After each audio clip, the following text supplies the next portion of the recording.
the rigs are turning, and what's really exciting on that deposit is it's actually one of the deposits or discoveries we made with very great metallurgical characteristics. We're talking about 58, almost 60% gravity recoveries there. So you know that delineating an economic zone will be highly, highly profitable.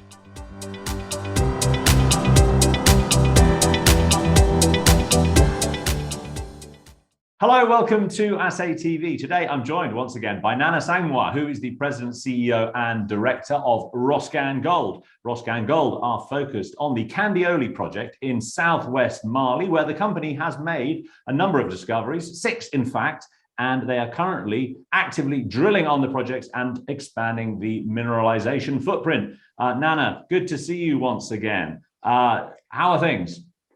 Very well. Exciting times for the company, and always great to be on your show, Leo. Excellent. Well, I see you've recently been putting out some results from your project there, the Kandioli Project, particularly Mankouke South, where you have been able to sort of expand, as I mentioned, the mineralization footprint there. Tell us a little bit about what you've been finding. Well, as you have noticed, we have expanded the footprint, particularly on the appendage that was located northwest of the main discovery, which we now call MS1. And MS3 was just a small blip, and with incremental drilling, we've found more expansive areas of mineralization. And it's actually drawing closer to MS1. So we're currently investigating the possibility of a linkage between the two, but that clearly points to a widening zone of footprint, which should bode well for the maiden resource, which should be pending in Q2 of this year. So that was very exciting for us as an update to the market. And I'm sure you probably would have seen the Kandioli update as well, which we have actually delineated consistent mineralization within 675 strike length over a broader mineralized zone of about 1.5 to 2 kilometers. In some arsenic anomalies, which are proven to be good pathfinders for gold. And if you look at the scope there, there's lots of coverage to be made on that ground, and also pointing to an expanding resource. Absolutely. And I mean, just go back to Mankouke before we move on to Kandioli. As you mentioned, there are some gaps still. I think you've got a picture in your presentation where there's a patch with a question mark between the zones that you've been drilling in. Going forward, more infill drilling in those sort of areas, yeah, to try and link up everything.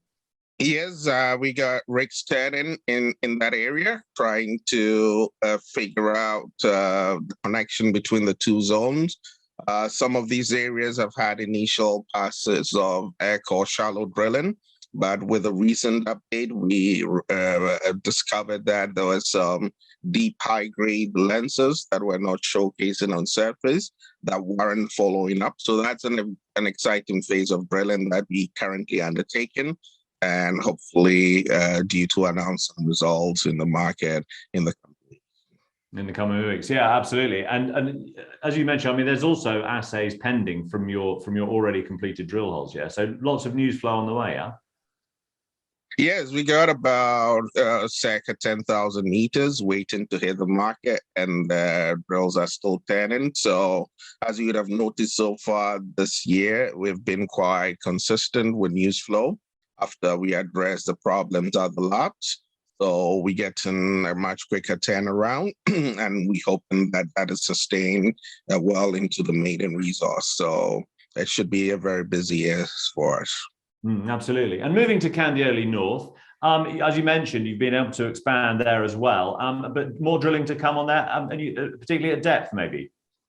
Yes, exactly. And the rigs are turning. And what's really exciting on that deposit is It's actually one of the deposits or discoveries we made with very great metallurgical characteristics. We're talking about 58, almost 60% gravity recoveries there.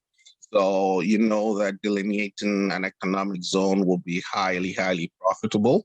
And that is the goal. And we were very excited by the wide expanse of coverage of the arsenic anomalies. We've tested the zone over a shorter strike length, and it's proven well mineralized with gold. And we think we can replicate the concept across the whole land package. So it looks like there's a lot more ounces to add up on that piece of ground. And so far, it started well. And you're right, we're doing some deep drilling as well to see how far this goes, because our geophysics flagged that area as one of the areas where there were deep conductors that would extend to about 1 kilometer on our land package. So very exciting to be following up all these opportunities. We speak. Absolutely. And how many meters do you have planned for the coming year? We're still finalizing our budgets for 2022. It's definitely going to be twofold. Some more drilling as we advance and try to finalize the maiden resource. But more importantly, we also have a lot of new anomalies yet to be talked about in the street, waiting to be drilled. So we have to show the scale potential, and it just doesn't stop with the maiden resource. So we will be planning to go beyond that and bring some new discoveries into account as well.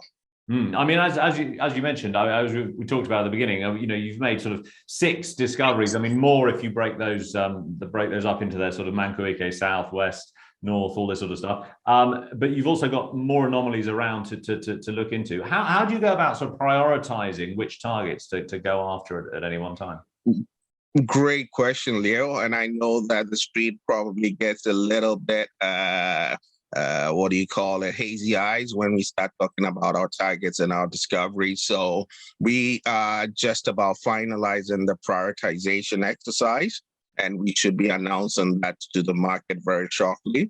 And it will clearly state the targets that are going to be making its way into the maiden resource right away, the ones that are going to be advanced beyond that, the potential new discoveries in a resource pyramid triangle, so that everybody would be able to point to all the various targets and be able to follow the story as we pop holes from various zones and quickly position the story as to what it means to the overall action picture, which is a big standalone project.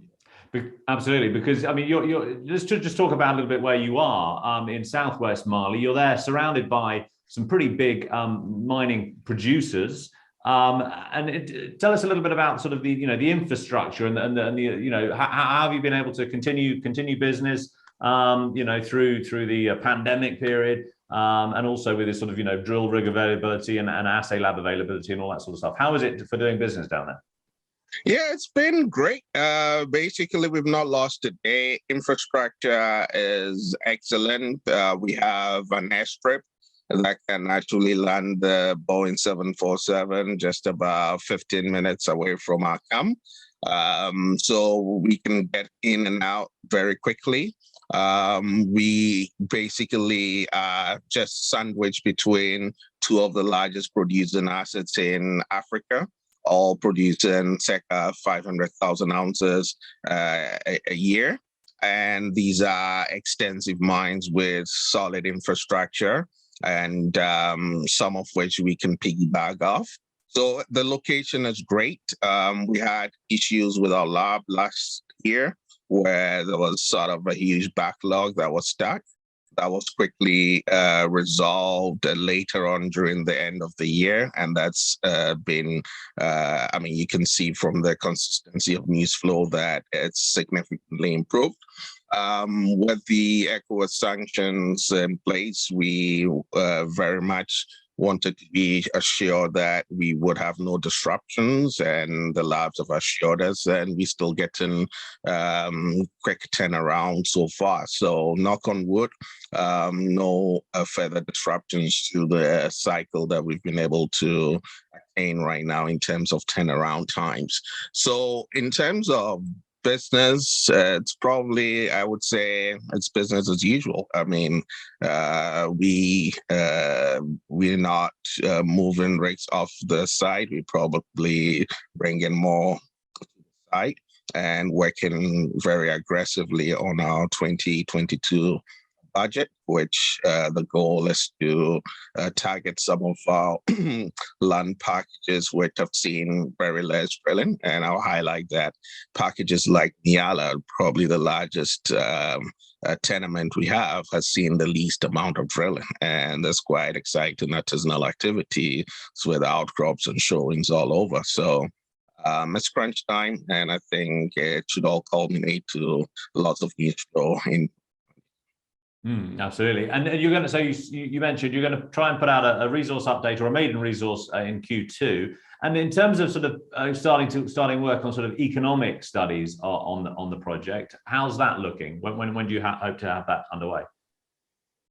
Yeah, we've already started discussions with our environmental consultant to get some studies ahead of the curve, because we want to quickly move from a resource to project ready build state shortly after, as we grow more ounces into the profile. So we've started work, and hopefully after the maiden resource, we should be able to provide some updates on further de-risking milestones. Absolutely.